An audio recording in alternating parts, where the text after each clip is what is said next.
యో సంగయ్య 2 వారాలుగా నీ కొడుకు బడికే రావడం లేదుయా, ఏమైంది వాడికే?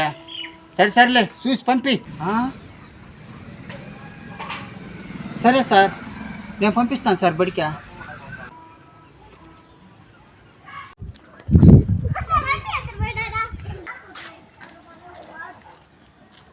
ఏ తమ్ముడా ఇట్లారా.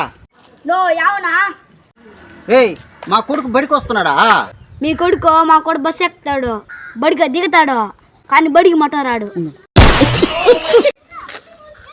బడికి రాడా? బడిలో కొంతమంది పిల్లకాయలు బడి ఎగ్గొట్టి ఊరు తిరుగుతాడు. మీ కొడుకు కూడా వాళ్ళతో కూడా జారి ఊరు తిరుగుతున్నాడు. ఊరు తిరుగుతున్నాడా? అమ్మో మీ కొడుకు వస్తున్నాడు, నేను చెప్పినాను జబ్బతో వస్తాను. నా కొడుకు వస్తా ఉంటాడు, రా నీకు చెప్తా ఇంటికి. నా కొడుక బడికి పోయేసి వస్తున్నావా, ఇంకెక్కడికన్నా పోయేసి వస్తున్నావా? బడికి పోయేసి వచ్చేదా? బడికి పోయేసి వస్తున్నావా? బడికి పోయినావా? నిజం చెప్పు నా కొడుక, బడికి పోయినావా?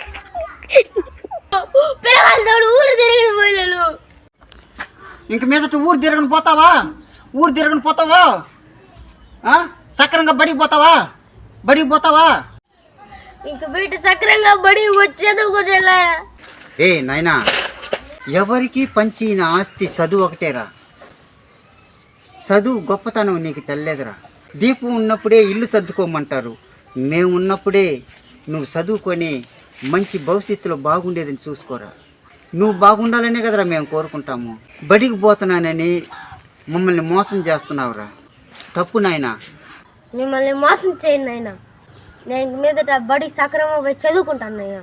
మన తంగపుర ఛానల్ని సబ్స్క్రైబ్ చేయండి, లైక్ చేయండి ఫ్రెండ్స్ ప్లీజ్.